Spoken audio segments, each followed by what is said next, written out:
Hi folks, my name is Daniela Rose and today I'll be having an off-the-cuff discussion about things I wish I knew when I first stepped into the modeling industry. And this is totally off the cuff, unscripted. I've just been to a couple of castings all day and it really got me thinking about things that I wish I knew stepping into this arena, and that hopefully some of this wisdom, excuse the noise in the background, can potentially help someone else out there that is looking to move into this field.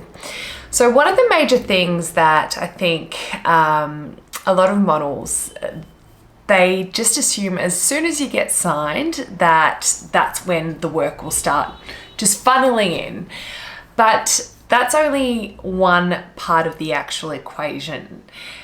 What must be done is your agency, the one that you've chosen to sign to, requires something in order to be able to sell you to their clients. So investing in really good portfolio shots is number one. If you have a friend out there that is a photographer and you're able to partner together for time for print, fantastic, do it, because it can get a bit pricey out there. But yes, that's something I strongly suggest investing in up front. I was quite hesitant to invest the time and the money initially to get those shots done because I was like, surely they don't need them.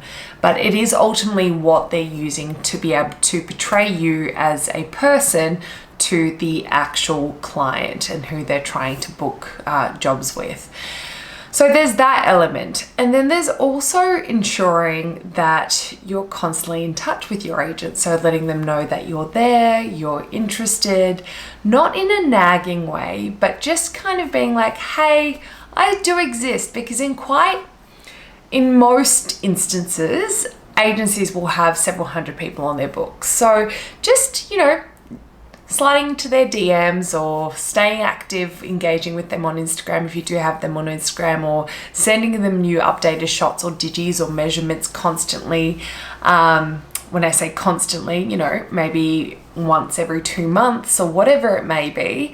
But just, kind of staying in their realm and making sure that you've got all your details on the website up to date and it's best representing you for where you are right here, right now. There's that element. And then there's also the element of social media and building your own brand. This is a huge component, particularly I've been signed since 2012 and I've seen a massive shift over the last particularly probably 4 years towards the social media realm and how much importance that actually has in you landing a job. And you have to think about it this way. When a client is actually seeing you and you're up against, for example, someone that has 50 to 100,000 more followers than you, even though you might be able to move a lot better or have a little bit more experience, the fact that that other person has a lot more followers is quite favorable in nature, because the client sees that as an opportunity to then market through that individual. So that individual that is on site taking photos behind the scenes, and then tagging the company, that's ultimately free marketing for the company. And quite often the model will also share work on their social media platforms, tagging the company that they've worked for. So you kind of have to think about it that way. Personality does play a huge role, so does work ethic. And also, one thing that I wish I could have been told is don't take things personally. Quite often the casting directors have this one vision in their mind about who they see in the role, kind of, a general outline of like, this is the type of person I'm looking for. And quite often they're pretty quick to be able to determine whether it's a yes or no.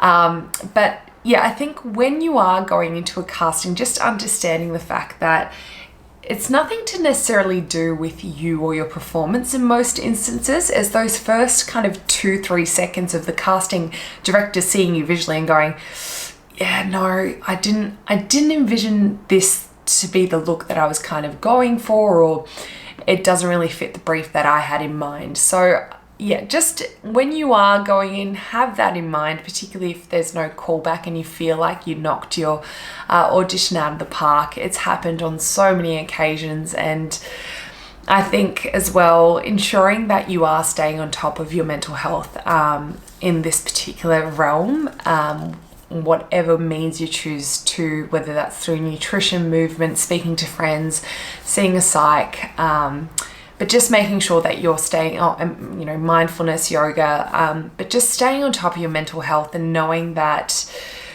in most cases, it just has nothing to do with you. And I know that seems really odd, but it's the truth. It really doesn't come down to anything that you've necessarily done. It's just whether you fit the vision that this particular casting director had or not. What else can I say? I think that when you are attending castings, that appearance is very, very important, and how polished you look, because that is your first opportunity for the client to see the way that you present. And if you're rocking up with like chipped nails, chipped nail polish, and, you know, really untidy hair or untidy appearance, that does reflect on you. But at the end of the day, yeah, I guess it's a personal choice on how much effort you want to be putting in. But I've certainly seen the more effort I've put in regarding looking a lot more polished at castings has certainly paid off. You know what? I'm going to keep this short and sweet. As I said, this was totally off the cuff, and I am an open book when it comes to a lot of these things. So please, if you are an aspiring model or actor or whatever it may be out there, and you have any types of questions that you would like answered, I will do my best in my best capacity to, and if I don't see I'm the right person to respond to the question, I might be able to direct you towards someone who is. But if you do have any further questions or would like to know anything further, please let me know in the comment section below. And yeah, if this channel is resonating with you, make sure you hit the subscribe button. But that's it for today, folks. Off the cuff, short and sweet. And yeah, hope you're all having a wonderful day, night, wherever you are in the world. Bye. And remember to always back yourself.